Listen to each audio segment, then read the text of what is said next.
142 sacks, 2 Super Bowl rings, 1 unanimous MVP, and an addiction the NFL watched form and chose to ignore.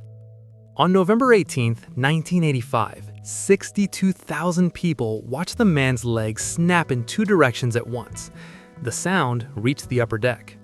Joe Theismann, 11-year starter, Super Bowl champion, the face of the Washington franchise, was screaming on the turf at RFK Stadium while Lawrence Taylor stood over him, waving frantically for the medical team. Not celebrating, not posturing, waving. Because even the man who caused it couldn't process what he had done. Theismann never played another down. Lawrence Taylor has never watched the clip. Not once. Not in 40 years. Even though we were rivals, Taylor said years later, I had a lot of respect for him. I was concerned. That detail, the greatest destroyer in NFL history, refusing to watch his most famous moment, tells you more about Lawrence Taylor than any stat line ever could. Here is what that moment doesn't tell you.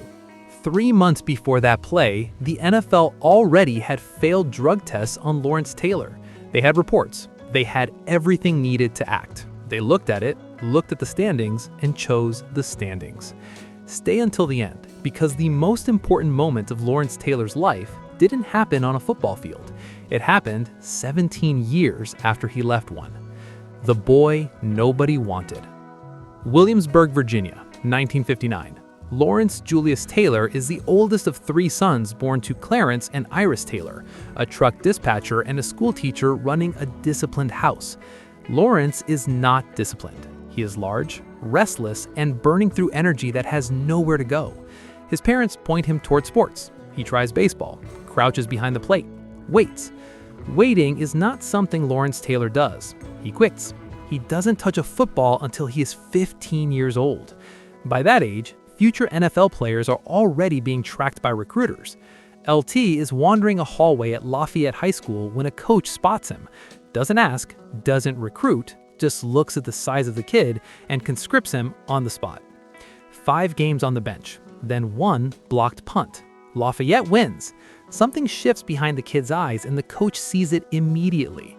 But it's too late for the programs that matter. 26 colleges ignore him entirely. 1 says yes, the University of North Carolina. It is the most important recruiting decision in NFL history, and nobody knew it yet. Chapel Hill builds the weapon. UNC starts him as a defensive end, raw, powerful, unfocused. Junior year, they move him to outside linebacker. Something unlocks that the coaching staff doesn't have language for. 5 sacks, 7 forced fumbles, an interception. Film starts circulating and the conversation across the ACC is always the same. Who is this and why haven't we heard of him? Senior season, 69 tackles, 22 for loss, 16 sacks, a school record untouched to this day. The Tar Heels go 11-1, ACC champions, ranked 10th nationally.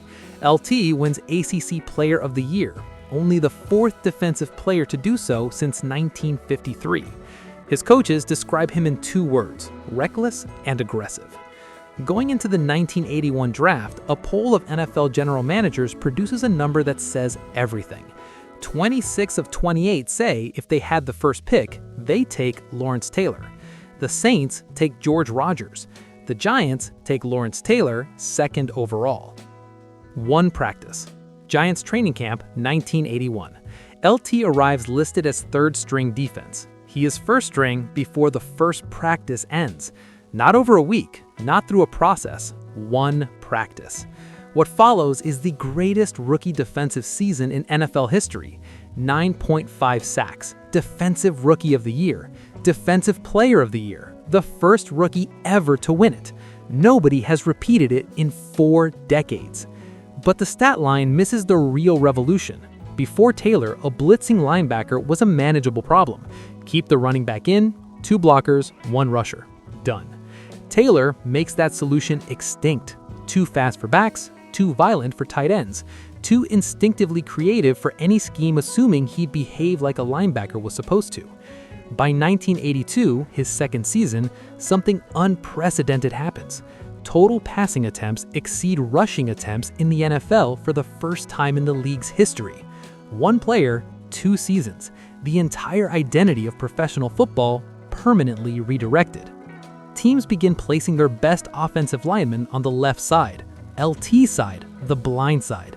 Before him, that spot was an afterthought. After him, it becomes one of the highest valued positions in the sport. The blind side tackle as premium real estate exists because of the damage one man did on one side of the field starting in 1981. The greatest season ever. 1986, 6th year. Teams are chipping him, doubling him, scheming entire game plans around one man. He records 20.5 sacks. The Giants go 14-2. He wins Defensive Player of the Year for the 3rd time. He wins League MVP unanimously, the first defensive player in history to receive every single vote. Super Bowl 21. The Broncos dismantled. Greatest individual defensive season ever produced. And underneath it, the addiction that began quietly in the early 1980s is no longer quiet. The man who held it together. What nobody talks about is Bill Parcells. During Taylor's worst years, Parcells reportedly called him every single morning. Not to coach him, not to talk football, just to check that he was upright, that he'd made it through the night, that there was still someone on the other end of the phone. Firm, direct, almost fatherly. A daily lifeline disguised as a routine check-in. Taylor said it himself in interviews. Parcells managed him like no one else could or would, understood the chaos, didn't flinch from it, built structure around the man who was structurally falling apart. In 1988, the NFL can no longer look away. Second substance abuse violation, 30-day suspension. Taylor checks into rehabilitation. He returns and records 15.5 sacks in 12 games. In one of those games, against New Orleans, he tears his pectoral muscle mid-play. Trainers can see it happening in real time. He comes to the sideline and is photographed with his face collapsing in pain between possessions, and then walks back onto the field and records 3 more sacks. 3 sacks, torn pectoral, mid-game. This is the central paradox of Lawrence Taylor, the most physically indestructible and personally self-destructive player the sport has ever produced. Both things completely true simultaneously. 1990. Giants make him the highest paid defensive player in football. He plays all 16 games. Super Bowl 21. Buffalo Bills defeated. Then Parcells retires, and the one man who called every morning stops calling. The structure disappears overnight. Taylor would later say he felt completely unmoored, like the entire scaffolding of his adult life had been removed at once. Nobody replaced it. Nobody tried.